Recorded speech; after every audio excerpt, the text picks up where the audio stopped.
Hi, welcome to the Libro.fm podcast, the monthly series where we talk to authors, narrators, booksellers, and more. I'm Karen. And I'm Craig. On today's episode, we sat down with V E Schwab, author of The Invisible Life of Addie, LaRue, the Darker Shade of Magic series, and tons of other novels you should go read immediately. Well, not immediately. Please stay and listen to the podcast. But right after that, go listen and read these books. Yes, stop telling people to turn off our podcast, Craig. We want them to listen to this. Craig, so as mentioned in many previous episodes of this podcast, I know this. All of our listeners know this. You were particularly enthusiastic about this episode. I think you might be the biggest V E Schwab fan in the world. How was your experience with this interview? Anything you'd like to share? I mean, it was great. I know I say this every episode, but this really was one of my favorites, which should come as no surprise to anyone that's listened to this before. I have an embarrassing amount of V. Schwab books on my shelf, including many variations of each one. I think I texted you over the weekend to be like, did I need these new paperback editions of Darker Shade? Yeah, no. You did. But did I buy them? Yes, I did. So now those have joined their friends on my shelf. But no, this was like a dream come true type of episode for me. It was surreal to get to meet Victoria and get to ask all the questions I've had for a long time. So it was lovely. I'm so glad to hear that. I'm glad that this exceeded your expectations. I had a great time too. I obviously did not know as much about this author as you did, but everyone is about to hear this. There was no question in which the response from this author was not surprising or interesting or humorous and fun in a fun way. Even the first question, how is your day going? Had a very interesting answer. Oh yeah. So this isn't on the episode because we hadn't started recording yet, but the TLDR of it is she was like, is there dirt on my face? I just had to bury a chicken. She was like minding her parents' farm or something like that. And sadly a chicken had passed away. So Indeed. It was a very fun way to start the interview. We were like, oh no, are you okay? What is going on? Yeah. Awesome. Well, thank you all for listening. If you haven't followed the podcast yet, please do. If you are a follower, thank you so much. We would love it if you could rate and review the podcast. Thanks so much for listening. And again, if you are not a Libro.fm member currently, you can use our promo code Libro Podcast to sign up and you'll get 2 audiobooks for the price of 1. And we hope you enjoy the interview and stay tuned after to hear what Karen and I are reading and other general silly banter, I'm sure.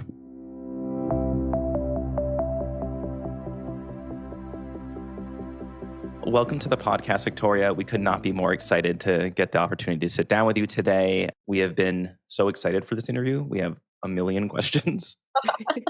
I'm so excited to be here. I could talk about books all day long. Well, you're in the right place.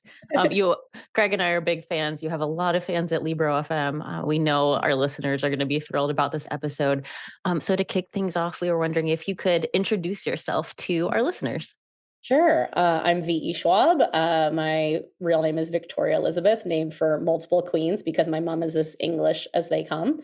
Funnily enough, I had no name for the first 3 weeks that I was alive because my parents thought they would just live with me. So I have earned the name Victoria Elizabeth by virtue of being an only child and extremely high maintenance, I suppose. I'm the author of more than 20 novels, kind of spanning the fantasy genre. I like to say I write fantasy for people who think they don't like fantasy.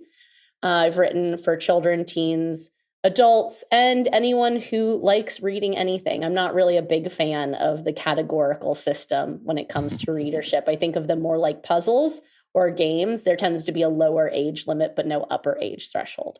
I write about the lines between things, good and evil, hero and villain, life and death, human and monster.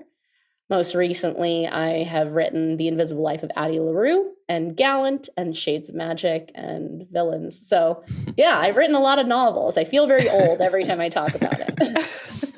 I love that you write fantasy for people who think they don't like fantasy, especially Addie LaRue, I feel like falls into that category perfectly. Like, I am a fantasy person. And when I recommended that book to you, they were like, I don't really like fantasy. They would come back 2 weeks later and be like, oh my God, that was my favorite book I read this year. So I think it falls into that category perfectly. I'm tricky with like that. I think because I didn't feel like a big fantasy reader growing up, it felt kind of exclusionary in a lot of ways. Like you had to prove that you were a big enough fan. And I found that kind of off-putting as a young, much more insecure reader. And so I try and write work that feels more accessible and intuitive, perhaps, that and also tends to almost always have a departure from reality instead of being Tolkien-esque, where the only way you're going to access the world is through the pages of that book. I'm much more a fan of like the C.S. Lewis model of there being a threshold that you as the human can cross. This is setting me up perfectly as we dive into our questions. We wanted to congratulate you on the paperback release of Addie LaRue, which I think is coming up in a couple of weeks here. Is that right? April 11th. Yeah. Awesome. How does that process work? I'm sure you could have gotten asked this a lot, but like, what does this really mean when it's re-release time coming out in a new format? Well, a standard release window when a book comes out in hardcover is 12 months to paperback. The paperback gets pushed out if the hardcover is successful enough to merit the paperback not coming out yet, because obviously a paperback comes out at a lower price point, which is great for accessibility purposes, but also it usually means not the discontinuation necessarily of the hardcover, but the phasing out of the hardcover. Addie LaRue has been in hardback for 2.5 years, which is a testament to the readership support of the book. I am obviously really excited for it to be coming out in paperback because of that price point marker, because I'm also a person who owns very few books in hardcover. I tend to read in either paperback or audio. And so I really like it just because I think I'm much more likely as a human to pick up a paperback. So I'm hoping that we get to reach even more readers. It's also deeply exciting for me personally because the hardcover of Addie LaRue came out in October of 2020. And so I didn't get to do anything. I mean, I did a lot. Don't get me wrong. I did like a full month of virtual touring. But the thing about virtual touring is I can't see any of the readers. I can't engage with the audience really in any way. And so this upcoming tour for the paperback, which is 2.5 weeks long, I think the tour, is the first time I'm actually getting to see Addie LaRue fans in the United States in person. And so it does in many ways feel like more of an event for me than a paperback release normally would be. I love that. That was kind of what was at the heart of my question, because we looked back and we're like, what was the release date of the hardback? And I saw October 2020 and went, oh, that was that was not a fun time. I mean, obviously it's like small sadness among much larger devastation, but it was a really surreal time period because this book is my 20th novel. I love it when people think it's my debut. I'm like, oh, sweet, some for children. It's my 20th novel, and it was really going to be the culmination of so many things I had worked for in terms of, I started out very, very small. I didn't get a whole lot of publisher support early on in my career before Tor Books, my home now, my publisher. And I worked so hard for so long to kind of get a foot in the door. And then all of these things that were set up for Addie LaRue, I mean, like headlining book festivals that have never even like let me in the door previously, all of these touring and opportunities and parties. Every day I woke up to a new one being canceled because it was like March and April and May. And I kind of had to make peace with a lot of it. And I had to really remind myself as an author that books don't have an expiration date. Stories don't expire, that the way a story enters the world doesn't define the way that it takes up space in the world. I obviously had no idea that Addie was going to resonate the way it did, which is, of course, very funny considering it's a novel about living in an uncertain time where all you can do is be mindful and present and take each day as it comes and have hope. It turned out to be a really important theme for a lot of people during the pandemic. It's a testament to how well it did resonate with everyone, that it did so well, even without the like huge marketing push of you like traveling around and doing interviews, all that stuff, you know? But it was astonishing, especially because my novels tend to have this very slow window, which I love. I was prepared for it. My novels tend to reach their audience over the course of 5 to 7 years. Like I just am not a big out the gate audience. Vicious, my first adult novel, really sold the same number of copies every 6 months for about 7 years. And A Darker Shade of Magic was never a bestseller. I didn't hit the New York Times until Gathering of Shadows. It was just for 1 week. Like I just like they've been really slow and steady. And I had braced myself that Addie would probably be 5 to 10 years for anyone to even like start recommending. Yeah. Wow. Well, surprise. Exactly. So you just mentioned a bunch of your books that, like you said, span different kind of like age groups. So, you write for YA and middle grade and adult novels. And I'd love to know if your approach, depending on what audience you're writing for, changes, like the writing approach. Not at all. What's really interesting, I think the only way I can convey what changes is that I am always writing for a version of myself. I don't know. I was a really weird kid and a weird teenager, and I'm a pretty weird adult now. And so I don't really know what other kids and teens and adults are like. And so instead of trying to guess what anybody else wants to see, I just only know how to hold up a mirror to the very specific kind of weird that I was and am. And I thought that would always be a very narrowing thing to do. But it turns out there's universality and specificity, right? The more specific I made that window, that lens, the more people saw themselves in it. But no, when I'm writing middle grade, I'm writing for 10-year-old me. And when I'm writing my YA novels, I'm writing for 17-year-old me. And when I'm writing my adult novels, I'm writing for 25 or 30 or now 35-year-old me. And of course, I've changed. And so that's really the only way that I know how to think about the changes I make to my stories, is that I needed and wanted different things at 10 and 17 and 25 and 35.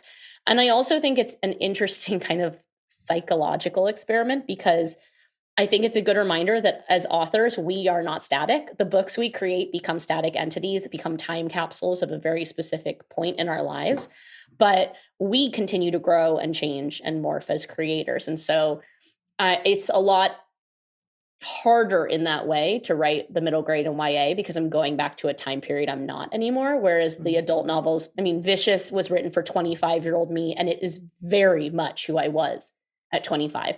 Vengeful was written at 30 and is a very different book. And the difference between 25 and 30.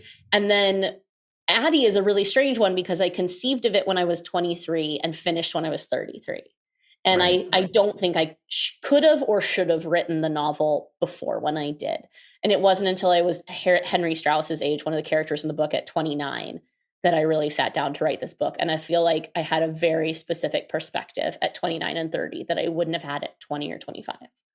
When you're writing a fourth book, let's just say, which we have a question about later, Yeah. and you wrote the first one of that just kind of a while ago, and you were just talking about how your writing changes and you're evolving as a person, and how you whatever, how is it revisiting those worlds and jumping back in when so many years have passed since the first and the fourth? I think it's the time you really become aware of the difference between writing and publishing, which is to say that in my writing heart of hearts, it's like coming home. I get to return to these characters that I love and know, in this world that I love and know. As a publishing exercise, it's absolutely terrifying, because readers become emotionally entrenched in a novel, and they feel entitled to a specific version of that story. And there's always this risk when you continue a series or start a new chapter in a series that you're in some way going to let them down. And the worst thing you can do as an author is be paralyzed by that fear. I think one of the ways I've tried to avoid that, I'm a very deeply anxious and neurotic person. I'm sure that will come out and be very apparent throughout this entire thing. And anyone who follows So me far, online so good. knows that. But I get in my own way really easily. I am very good at turning success into dread. Even the success of the Addie LaRue hardcover turned to dread in my heart of what if the paperback doesn't perform well? Everything turns to dread very easily. It kind of curdles inside me if I let it. And so the way that I found to cope with that, whether it be a continuation of a series or something new, is I want to do everything in my power to never do the same thing twice.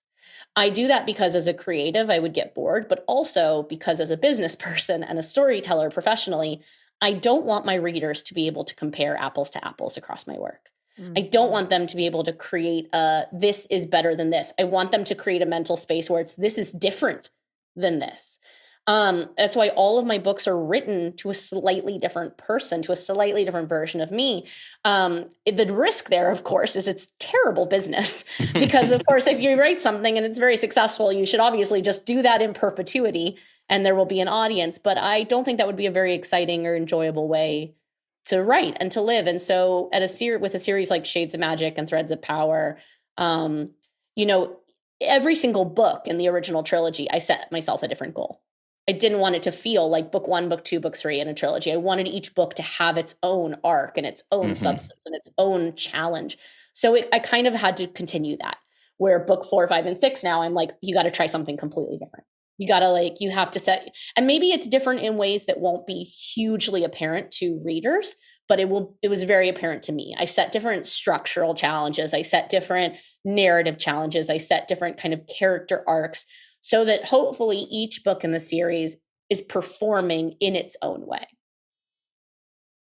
I'm so excited to read But it's also sheer self-preservation, which is I really dread, I think the thing I lie awake at night and fear hearing most is the phrase, her last book was better.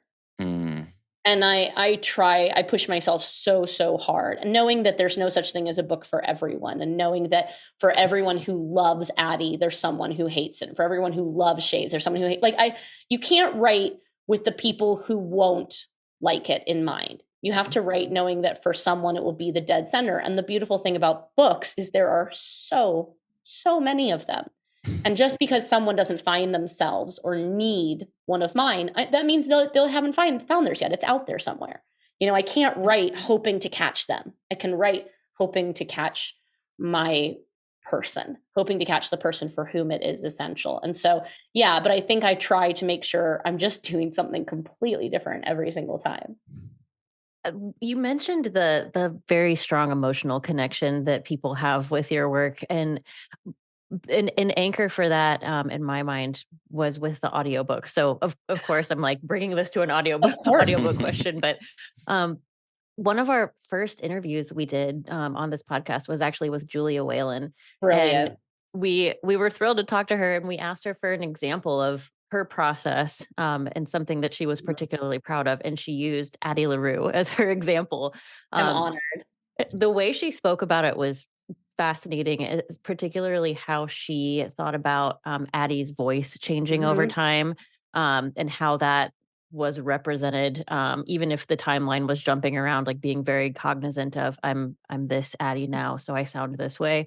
That's stayed with Craig and with me for a long time. And so we were thrilled to talk to you about the audiobook process.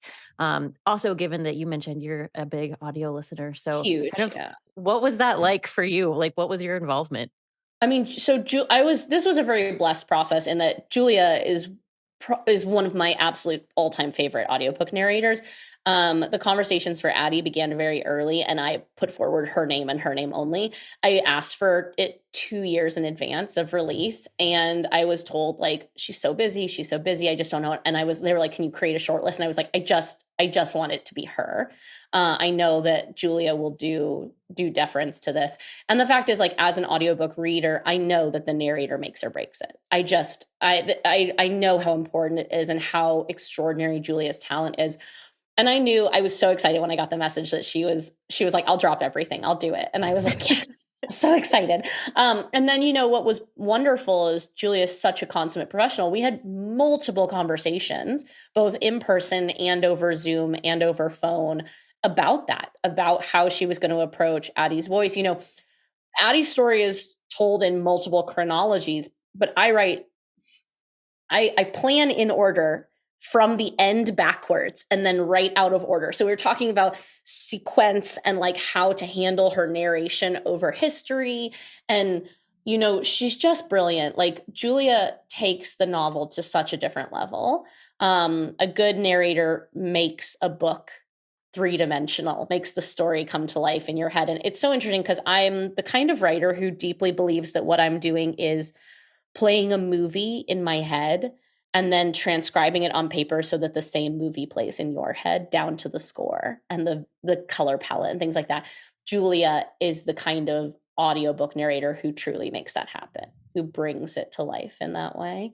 But yeah, the concept of Addie specifically as a voice that would become slightly less French as she lived in the world and slightly more modern as she lived in the world. Those are the small details. She brought that to me, where she's like, here's what I think she would do and how this would sound. And yeah, it was just a gift. Julia just made everything easy. That's incredible to hear about from your perspective as well. And after we talked to Julia, I went back and re-listened to it, and it just blew me away again. It did feel incredibly cinematic. Hearing that in her voice, your words in her voice. It was a dream partnership. I feel very, very, very fortunate because there are just a handful of audiobook narrators in the world who have their own fandom, who like are going to bring an audience because it's their name, like doing the work. And so it was really nice to be able to hand a little bit of that workload over to somebody else, because instead of my name being the selling point, I was like, can it be your name now? Like, great, your name is going to be the selling point. It took a little bit of the pressure off. And no, it was a gift. It was an absolute gift. I just love you're like, come on, Julia, you're going on the journey now. Yeah. Her name is a selling point. Sometimes, like if I'm just like poking around on Libro and I see that she's the narrator, I could know nothing about the book, and I'm like, okay, well, if Julia reads it, Yeah, absolutely. I'm trying to think of who's the Stephen King narrator that I just automatically gravitate towards. There's a couple narrators in the world that I just like, if I see that they're narrating it, it's Will something, Patton, I think. I think we've actually spoken with him before. Not on the podcast, but he's one of those narrators that I just love. Like I just absolutely love. There's like something about the cadence, the melodrama. Yeah. Also, I listened to like the Dorothy Dunnett books, which had just brilliant narrators attached to that, and just things like that, which will just transport you back in time or in space to other places. It's just powerful audiobook narration. I'm as a craft person, like as a creator, I am so drawn to audiobooks specifically for memoir and autobiography, because I think those are almost always read by the writer of the work. And I think it's one of the great craft exercises for writers to think of them as almost like capsule of character. Like it's a great way to kind of distill character into one space and to think about character in that way. So I would say I listen to more memoir and autobiography in nonfiction than anything else, mostly just for my attention span. I'm really good at listening to those without having any level of distraction, whereas like a high fantasy is a lot harder for me to hold on to. I kind of, with a high fantasy, I'll have it in both the material form and the audio so that I can swatch back and forth depending on like, I need to go run some errands, so it'll come with me in audio. I'm sitting in bed that night, here's the chapter I'm up to, and I'll switch to paper. Full same. Yep, same here. I find myself like with high fantasy or something with a complex world, I have to start it in print. And then once I've kind of gotten myself there, I'm like, now I can switch to the audio. Exactly. 100%. So you mentioned that you didn't get to go on tour initially, but you are now, and that you're so excited to be like talking to Addie fans in the community. Yeah. And one thing that when I think of like your community that I think of is your like social media presence. You tend to share a lot of fan art that your fans are making. Like, and I don't see that with a ton of other authors where they're sharing that to that, or at least not to the level that you are. Mm-hmm. And I'm just wondering, with everything you have going on and writing and listening to 1 million books and all that, like, one, how do you find the time? And two, like, why do you find that to be like an important part of, your kind of presence there? I mean, I think it's a gift. I don't think there are a few greater pieces of respect paid to an author than a piece of fan art. It's art meeting art. I also think that if I've done my job well, the character looks relatively the same no matter which artist is rendering it.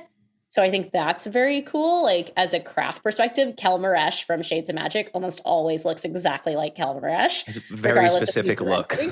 Yeah, Addie has a little bit more flex, but I kind of love that for her because the whole concept of Addie is that she can only be interpreted, never actually rendered. And so I love it.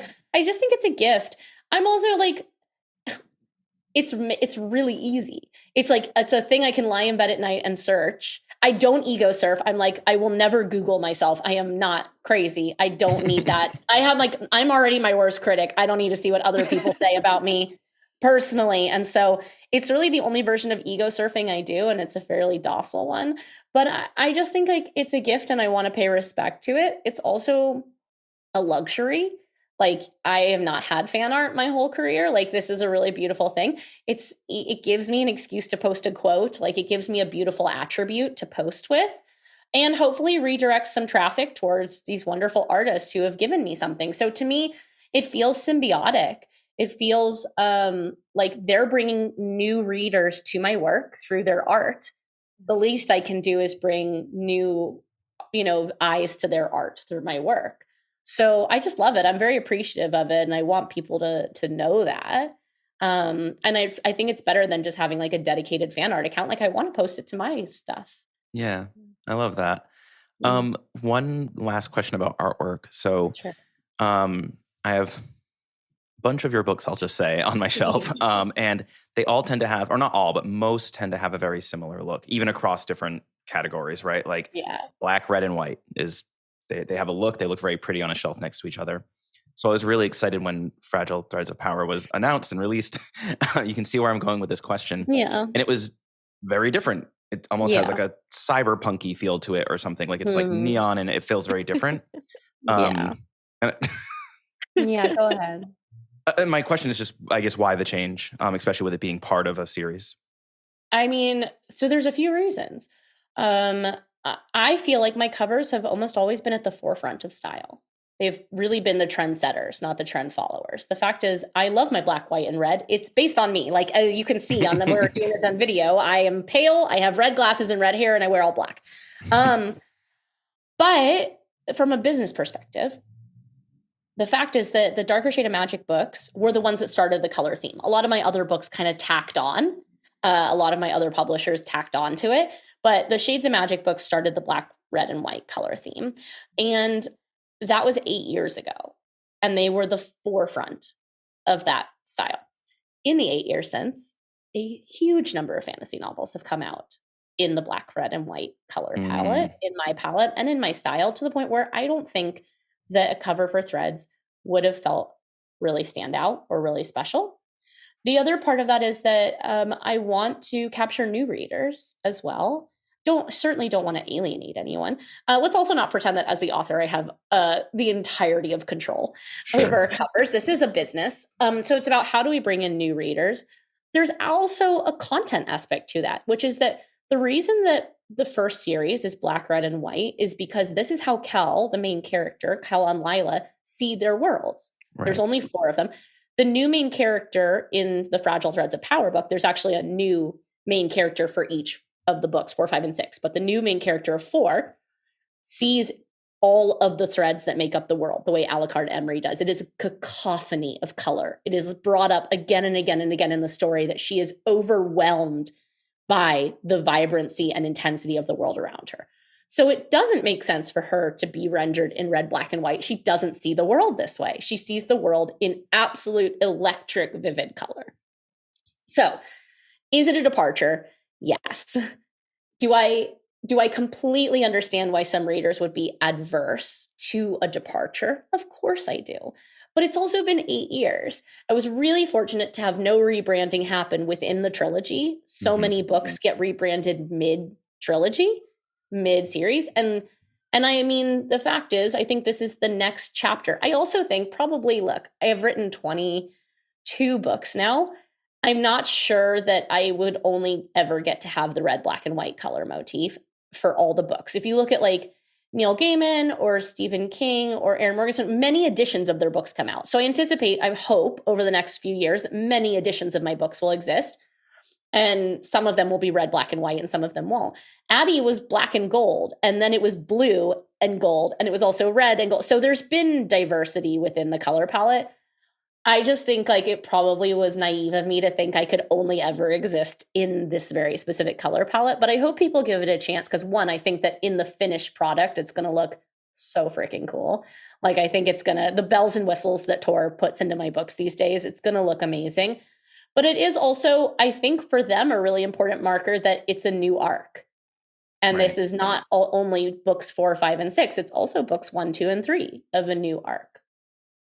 I don't think anyone that's read the first 3 is going to be like, wait, the cover's not black. I'm not reading this. So I think the fan base of Darker Shade, myself included, will be there regardless of the color of the cover. It's also just to be like very transparent about it as well. One of the goals of a rebrand is to attract the readers who didn't come the first time. And so by necessity, you don't, of course, want to alienate your existing fan base. It's the last thing I ever want to do because I owe them everything and I love them and we are a symbiotic relationship. But a rebrand is designed to broaden the appeal, and Shades, I don't feel, and by extension Threads, has reached the full potential of its audience yet. And so the goal is, okay, Shades has sold 1 million copies. That's amazing. Addie sold 2 million. So how can we actually bring in some of the people who didn't come to me with those white covers? Can we see if we can attract them with a different vibe? Because that's all it is, right? A cover vibe. I'm not in control of any of this. I'm in control of the content on the inside. I just want us to be able to do everything that we can to make sure that as many people as possible pick it up so that I can get them to the content on the inside. With this being kind of like a new story, I know I've seen some of the little quotes that have been shared and all that. So I know a lot of the older characters will be in it. But does someone need to have read the first 3 to pick this book up, or is it? No, I've done my utmost. Here's what I'll say. Of course, you will be able to pick it up at book 4 if you want to start there. Do I hope that you start at Shades of Magic? Yeah, I think you'll always gain more. Like you'll always pick up more the same way you would when you see a movie and then you go back and watch it a second time and you're like, oh, wow, I didn't notice XYZ. Usually you should be able to read The Fragile Threads of Power without any previous context. That's the idea. But of course, like, I think you'll miss some of the in-jokes. I think you'll miss some of the emotional substance to some of the older characters just because I worked really hard to make these characters really interesting 7 years later. Like there's a lot that happens to them, but from a craft perspective, I have done my utmost so that you can start at Fragile Threads of Power. So thinking about how this series has evolved, then I have a question about the content on the inside, as you called it. Yes, the content on the inside, the part that I am in control of, the part that I get to be the tiny god of. Yes. Yes.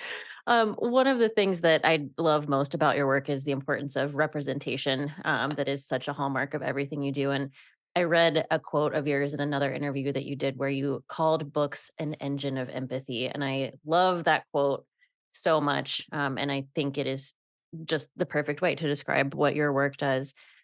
So as you've talked about your work evolving and writing to you at different ages, how has the role of representation in your books changed over time? Oh man. I mean, the best thing about starting a publishing career before you come out is that you can literally see my evolution as a human behind the work. So like my first novel came out when I was 23. I didn't come out until I was 27. And I wasn't in the closet. Like it was opaque. I didn't realize there was a closet. I was like, wow, I keep dating guys and I just am not enjoying that at all. Like I just must be picking the wrong guys over it. Like I truly would just fall in love with girls over and over again, try and kiss boys, be like, ew, and then be like, must be me. So that's to say that a lot of the representation is subtextual for a very long time. And then you can see a shift to text as I'm like, oh, wait. And the thing is, I am a continually evolving person. It has taken me, I have been on this earth 35 and a half years. I am still figuring out my relationship to gender, though I think I've pretty much figured it out from sexuality. These are separate things. I was not raised in an environment where I knew that these were separate things. I went to an all-girls Southern preparatory school in Nashville. Like it wasn't going to be, it wasn't going to be on the docket. This is all to say, it's become a more at the fore issue for me. And yet it's become less of an issue with a capital I, because as somebody who didn't come out in their teens, what I personally don't actually need is a coming out story. I'm so grateful that they exist. They're so important. But as an adult, what I need is a queer existence story. I need queer characters to take up space in the story without their identity being the plot. I get so frustrated when the only time queer characters get to be leads is when it's about their queerness. Yep. I get so frustrated when the only time their sexuality and gender identity are important is when it's important to the plot. And so what I'm trying to do now, I shouldn't say what I'm trying to do now is make sure that my queer characters simply take up space. Sometimes it is part of the plot, as with Alucard and Rye in Shades of Magic and continuing into Threads of Power. My OTP, what I would argue is the only true romantic relationship I have ever written. It's important. It's there. In Addie LaRue, the queerness is so present and so unstated. Like we do not talk about it in terms of a plot point because it's not a plot point, but it's so deeply important that Addie sleeps with women. It's so deeply important that Henry's ex is a boy. They have a conversation point between the fact that Henry's ex is gay and Henry's bisexual, and there's this sense of like there's a conflict between them because of this, but also there's found family and community. It is deeply important to me in Addie LaRue that Henry, Robbie, and Bea are all queer, because we for all that we're tokenized, we tend to not come in ones. We tend to travel in groups, right? So I wanted to have a group. My next standalone novel, which I'm not allowed to say the title of, is like, I just keep calling it my toxic lesbian vampires. It's about 3 women over the course of history, and is just like so much about hunger, rage, and queerness, and the way in which, and I'm so excited. But again, I guess this will be like 36-year-old me, 37-year-old me when it comes out. And I feel like it's so indicative of how far I've come from, let's say, 27 to 37, 27 being a darker shade of magic, when we're just starting to like see the undercurrents of subtext becoming text for me with queer characters on page with Lila Bard, which was me really trying to process my relationship to sexuality and gender, to what will be 37-year-old me, and these like voracious, insatiable, rage-filled women that are like very much aesthetically inspired by Florence and the Machine's new era and all of these things, and are just violent and hungry, and I love it. So I think this is to say, like, I'm continuing to evolve, and my characters and stories continue to evolve based on my needs as a creator and as a human. Awesome. Thank you so much for that. I have so verbose. No, sorry. Beautiful. Just wind me up and set me off. I love it. So we recently spoke with TJ Clune. That was like our previous episode before this one, and we had a question or like a conversation around like place as character, because that's so important to his work, with the tea shop and Whispering Door, or the orphanage and Cerulean Sea and all that. And I actually see that a lot in your books too, whether it's the fixed point of the tavern in Darker Shade, or it's the house in Gallant, so on and so on. And I would just love to know like what you think about place as character in your work. Always. So I work from the setting backwards. Because I write primarily about outsiders, I need to understand insiders. And in order to understand insiders, I need to understand the place that they feel they fit so cleanly into. So all of my stories start with setting. I think that when it's done well, setting should be a primary character in the novel. It should be just as important as any one of the people moving through it. I also have this massive pet peeve as a reader and a writer when characters don't feel intrinsic to their setting. Like when characters feel like they're floating on top of space instead of being born out of it. Because the fact is, we are a product of our settings. We are, whether we rebel against it or embrace it, we are so deeply formed as people based on where we're born, where we're raised, where we choose to be. We can be born into a place and feel so othered, and we can be born out of a place and make it our home. From my very first novel, The Near Witch, which I wrote when I was way back when I was 21, it's about a village. It's about small town culture, about this little isolated village. The Archived, my second novel, is about a library of the dead. It's entirely set in a hotel. Like my characters are almost always stuck somewhere or anchored somewhere. And so, yeah, I would say that it's kind of one of my big tentpole motifs in my work is that place is person. Yeah, it's one of my favorite things about Darker Shade is that the different, here we go. The different Antari that live in like different places really represent their London very well, even though they are crossing between, no spoilers for this 7-year-old book, but like, they're crossing between, but they're still very like Lila's very gritty and gray and whatever, and, tough. But it goes even deeper, right? Because the entire premise of the Shades of Magic series is that I wanted to write about multiple worlds, but I didn't want to write about multiple geographies. I wanted to write about, it's about one world shaped 4 ways by its relationship to magic. One world that has forgotten it, one world that has embraced it, one world that has tried to enslave it, and one world in which it consumed everything. Anyway, that's to say, yes, setting is essential. Thank you. So our last question before we kind of get into we have like a hopefully fun section where we ask like sillier lightning round type of questions.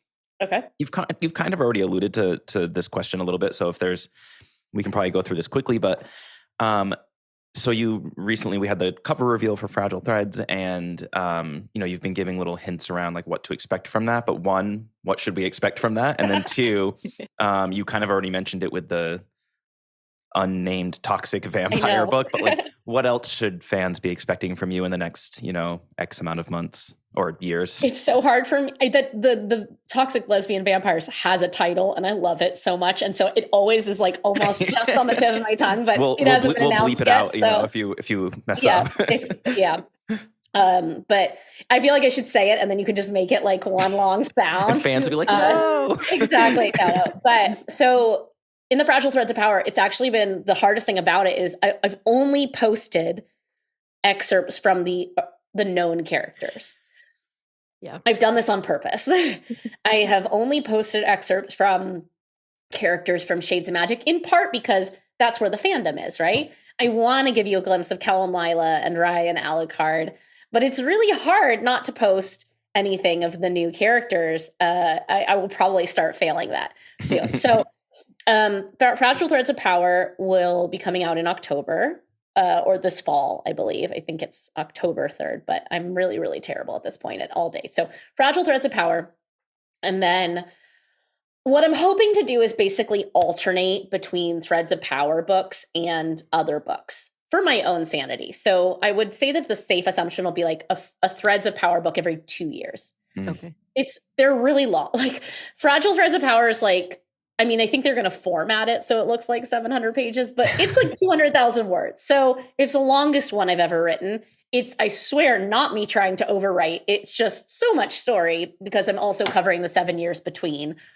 So I think 2 years is probably like the thing I can do for that. But what I can do is make interstitially. So it'll go Fragile Threads of Power 1, Toxic Lesbian Vampires, Fragile Threads of Power 2, Victorious, which is the third villain's book, Fragile Threads of Power 3. That's my goal for the next like 4 years on that side. I'm obviously doing a lot of TV and film hopeful. I am the person who's like a popcorn optimist. I'm like, I believe something's real when I can sit down with a bucket of popcorn and watch it. Until then, it's not real. People will do a film option and they'll be like, my book's becoming a movie. And I'm like, it's probably not, because I've been there and I'm not trying to like shit on their dreams. I'm shitting on my own, which is to say like, I have had something fall apart so many times. Every author we ask about like, oh, I heard you were being optioned. They were like, yeah, we'll see. That's truly, I mean, I had a TV show happen over on Netflix and an adaptation of a short story that I wrote. I was at the premiere. And I still was like, I don't really know if this is gonna happen. And my agent was there with me and she's like, I don't know what else you need. And I was like, I don't know. It's like, until it happens, it doesn't happen for me. Yeah. I'm not in control, so I don't trust it. And I've seen now how many doors there are to go through.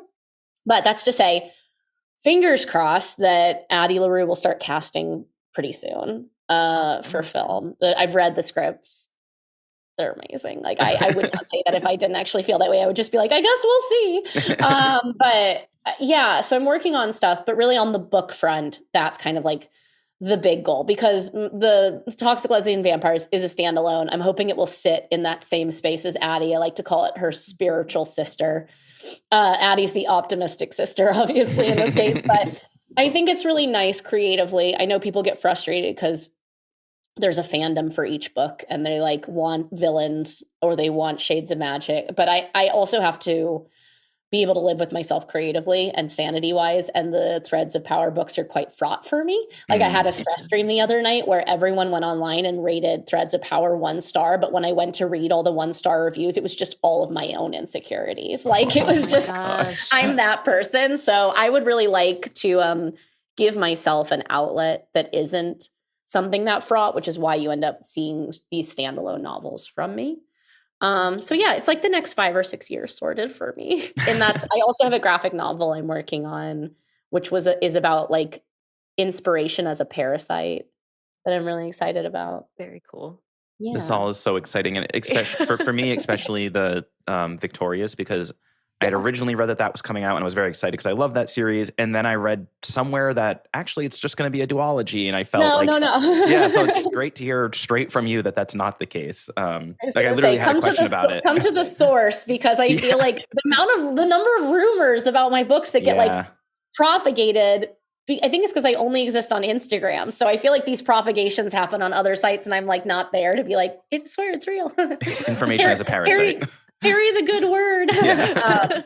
But at the same time, be a popcorn optimist. Don't trust it until it's real. Until you see the credits roll, it hasn't Exactly. Yes. Exactly. I'll believe it when the book's in my hand. Exactly. So thank you so much for talking so much about like your work and process and exciting things. Our next set of questions are lightning round questions and are meant to be a little bit silly, so no need to overthink them. Yeah. They're very ridiculous. Yeah. Okay. So Karen, why don't you kick us off? All right. My first question for you, Victoria, is who was your childhood best friend and what were they like? Oh my God. I didn't have any. I'm sure I did. I'm sure they were imaginary, though, is the thing. You have to understand, I was an only child and my family moved around a lot. So I was not good at making friends. Like I said that jokingly, but like I probably didn't have very many childhood friends. I had pets. And like, I'm pretty sure that's the, like, I feel like people are like, oh, you're just self-deprecating. No, I like definitely tied a babysitter to a chair and she got scared enough that she like locked herself out of the house until my parents came. And I couldn't ride the bus for the rest of the year because everybody knew about this incident. Like I was not very good at making friends as a child. So that is a weird way to make a friend, I'd say. Yeah, that's not my... So I know you thought that was going to be a lightning round, not a therapy session, but this is to say I'm better at making friends now, I swear.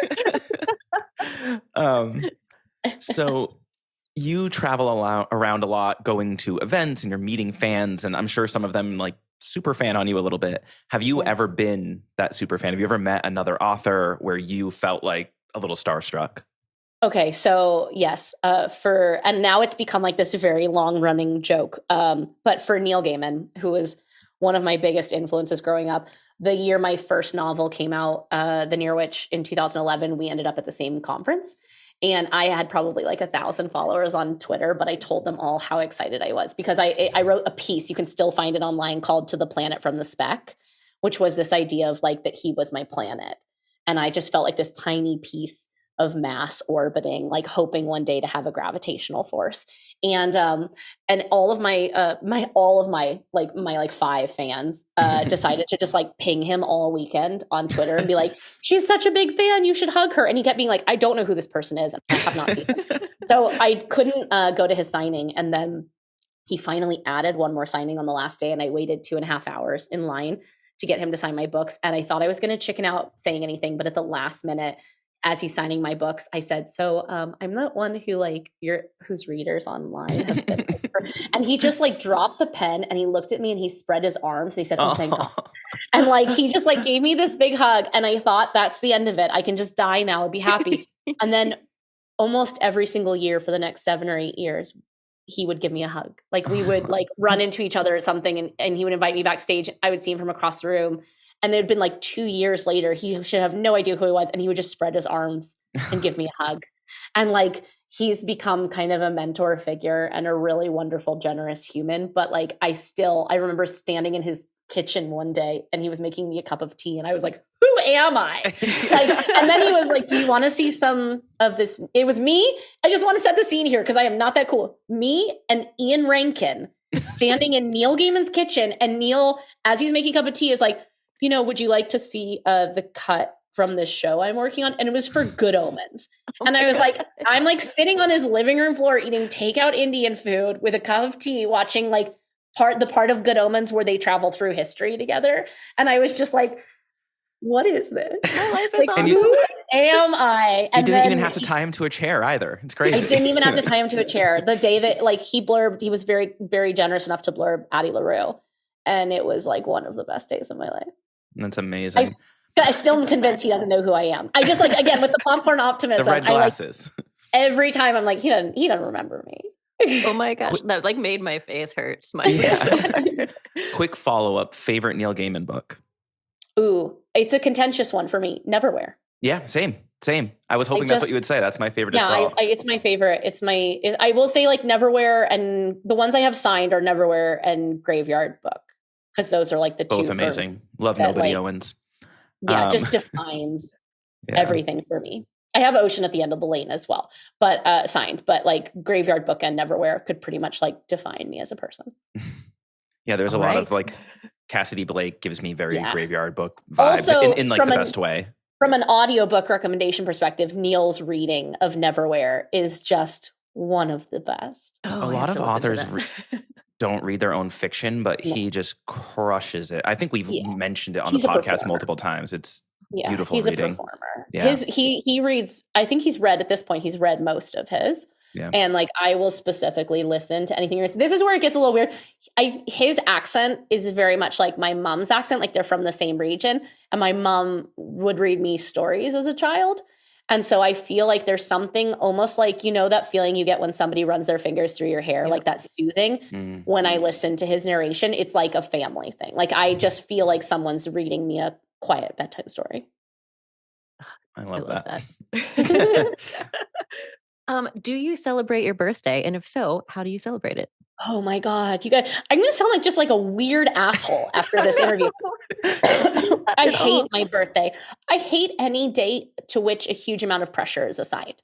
I can have an incredibly magical Tuesday, but I feel like fraught days are so difficult for me. Anything where they become blown out of like, or where we assign a greater value to them. Yep. So I try, and this is thanks to Addie in a lot of ways, because Addie and I are very different people, but the writing of her is kind of an education and optimism. I try very hard to just like stop and take in really beautiful moments in my mundane Wednesdays, Awesome. rather than kind of like put a huge amount of pressure on. I think as well, again, I'm an only child.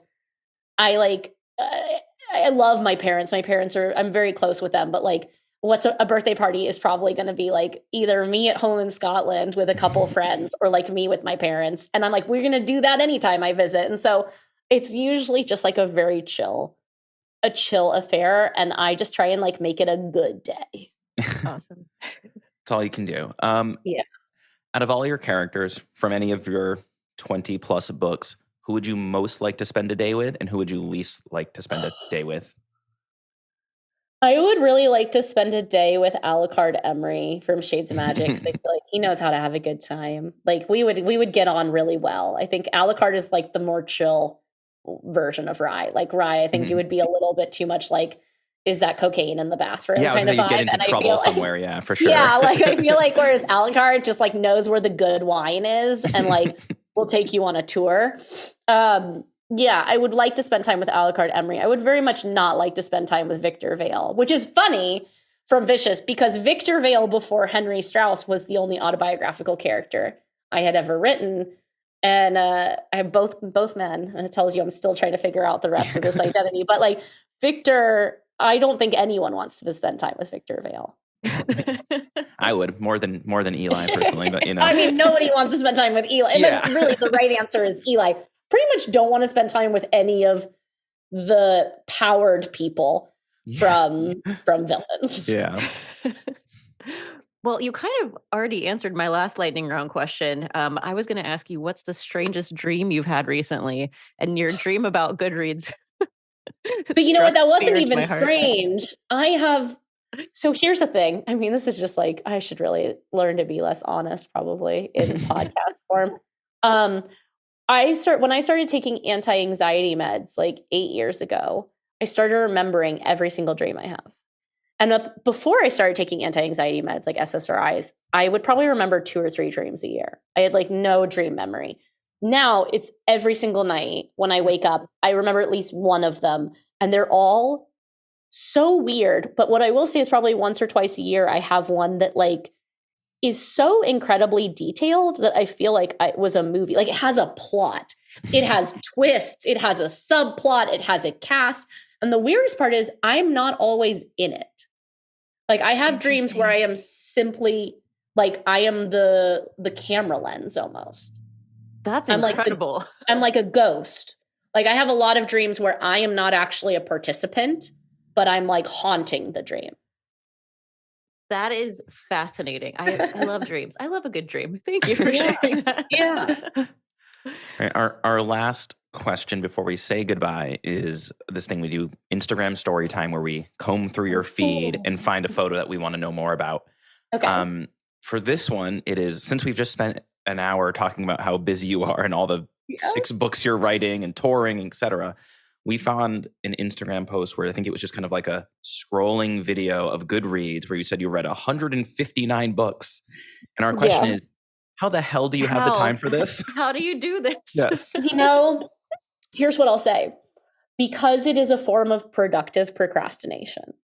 Because writing a novel takes so long and there is very little sense of gratification along the way. There's very little closure along the way. Reading a novel can take me 2 to 3 days and I can get a sense of closure. Like I did a thing. I started a thing. I did the thing. I finished the thing. So I have a whole like craft answer for that about how like you can't, I know it's contentious. I don't feel like you can be the best version of yourself as a writer unless you're also a reader. Now, reader can mean listener, can mean consumer of movies, as like whatever consumer of story, but that you have to be a compulsive consumer of story to be a creator of story and be good. I pride myself on not reading only in the genre that I write. I specifically read outside the genre I write. I like to call it creative cross-pollination. I read as many poetry books as I do history books as I do fiction, but that's like the craft answer. The why am I such a compulsive reader answer is like, because it gives me that tiny, like endorphin of like, you did a thing, like of checking a box. Yeah.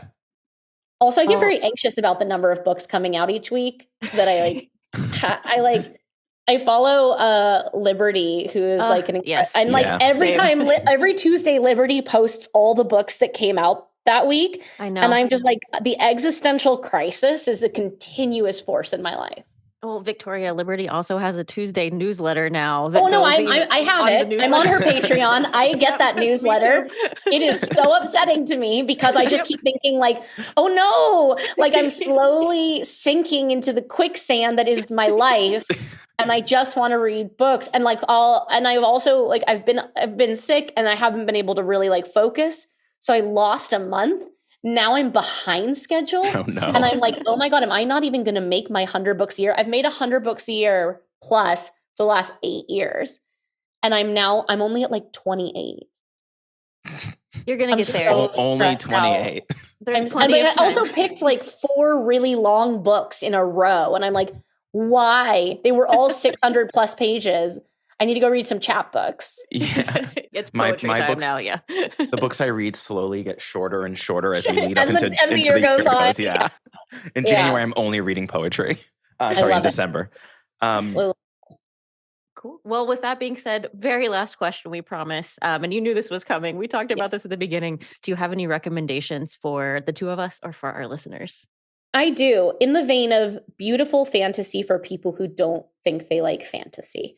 Margaret Owen's Little Thieves came out in 2021, I believe. May have been 2022. I read it in 2022. A young woman has 2 godparents, Fortune and Death, and tries to make her way through the world, and things go wrong. It is stunning. The sequel I just read is Painted Devils. I think it comes out in 1 or 2 months. Margaret Owen's writing is incredible. The audiobook for Little Thieves is divine. Awesome. Perfect. Well, we are just at time and just wanted to say thank you so much for taking the time to sit with us and answer all of our questions and silly little things about birthdays and all that stuff. So thank you so much for taking the time, and congratulations again on the paperback release coming out soon. Thank you for having me. Cool. Bye, Victoria. Bye.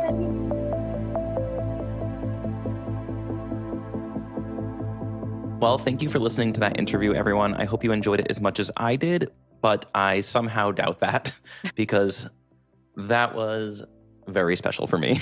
It was so awesome to get to meet Victoria and ask all the questions that I've had burning in my brain for many, many years. What about you, Karen? I loved it as well. And for the obvious reasons, like she was amazing. It was so great to learn more about her work and also just her life. She was a very good sport with all of our wacky questions. But also it was really fun to just see how happy that made you. Like, I wish you all could see this. Like, Craig was just smiling the entire time. I'm so glad they can't see it. It was embarrassing. You did great. How did I do holding it together with the fanboy stuff? Oh yeah, you covered it very well. You seemed very calm and cool and collected. I don't believe you. Your face is telling me that's not true. You were great. You crushed it. Well, as always, I have the most important of questions for you. Surprise. It's what are you reading right now? Oh, so glad you asked. Reading, actually, I'm not reading either of these. I just finished both of them. So two things. One, on this podcast, you probably heard us talk about The Fragile Threads of Power, which is the first book in a new trilogy coming out that is set in the darker shade of Magic Universe. And although it's book one in a new trilogy for fans of darker shade, it's very much book four in my estimation. It comes out in September, and I was blessed by the fantasy gods to have received an arc of it. And it was the best day of my life when that came through. It is the longest one in the series at like 700 something pages, and I have read it twice fully through already. For fans of this series, you will not be disappointed. And if I can say that you could pick this one up and have it be the first one that you read, but I think you will get way more out of it if you have read the previous three. All of your favorite characters make not just appearances, they're main characters of this book. So if you miss Lila and Kel and Alucard and all these friends, then pick this book up as fast as you can. I will not say more about it because I am too afraid of spoilery things that will come out of my mouth, but 5 stars, go buy it. The other book that I just finished yesterday is Woman Eating by Claire Coda. This has been on my list forever. The cover is gorgeous, and also I'm just like a sucker for anything vampire related, as I know you know, Karen. This book is described by the New York Times Book Review as one of the most original vampire novels in ages. Oh. And I saw that and I was like, that is quite the statement. And then I read it, Yes. and I read it in literally a day because it's one, very good and very page turnery, but also it's relatively short too, so you can really rip through it. I highly suggest this book. Very, very, very good. It is about so much. So she is half Japanese and then half Malaysian English. So there's this like coming to terms with her kind of history and where she comes from and her kind of heritage. There's this thing of like this internal struggle between her kind of like vampire self and human self, and she wants to connect with her heritage through food, but she is a vampire, so cannot eat food, can only drink blood, which if you've heard of vampires, you might know. So there's a lot of like, yeah, spoiler. There's a lot of like, she's watching like YouTube videos of people like what I ate in a day and like living vicariously. And also it's very drenched in like art. So she's an artist and she's doing like an artist internship, and her dad was an artist, and it's great. Highly suggest go pick it up. Dying to read this book. I cannot wait. I will mail it to you. Thank you so much. Thank you. I know you love a mail. I do. I love mail. I love books. What could go wrong? Yes. What are you reading right now, Karen? Well, I'd love to tell you. So I just finished Page Boy, which came out, I believe, last week, maybe 2 weeks ago. This is Elliot Page's new memoir, and it is amazing. Absolutely could not put it down. I can't say enough good things. So definitely check that one out. I will also say that though I purchased a paper copy, I put it down and ended up listening to this on audio because Elliot narrates the book and he does an incredible job. So I gotta say, audio I think might be the way to go with this one, just so you can hear it in his own voice. I then started the newer Casey McQuiston book, I Kissed Shara Wheeler, which I had heard a ton of good things about, and I believe I've talked about my Casey McQuiston love on this podcast before. I just love everything that she's ever written. So I was very excited to grab this, and I'm about halfway through. How's it working out? Haven't finished yet. So good. It's so good. It's also a beautiful book. Like the inside of the cover has this like gorgeous pattern on it. Like it's just beautifully crafted. It's cool too because there are like mixed media moments inside where there'll be a printout from somebody's notebook or like a memo that somebody found on the floor, and it looks like it's been photocopied into the book, which I am always a sucker for. So yeah, huge hit. I Kissed Shara Wheeler. Should I pick this up? Absolutely. I've read other stuff by Casey before and really enjoyed it. So I think I'm due for after reading a lot of like high fantasy and horror, I think I'm due for like is it like fluffy or is it like, I'm looking for fluffy, enjoyable. I'm not looking for anything hard. I would say, I wouldn't say it's fluffy, but I would say it is delightful. I like delightful. I want to be delighted. Yeah, exactly. And Casey's other books that I've read are for adults, and this one is YA. So it's a great summer read. All right, everyone. Thank you so much for listening to our silly banter as promised in the intro. If you follow the podcast, thank you. Please rate and review it. If you do not, please follow it so you can hear more of this silly banter in the future. Yes, and if you don't have a Libro.fm membership, you can use our promo code LibroPodcast, and you'll get 2 audiobooks for your first month of membership instead of just 1. And as always, thanks for listening.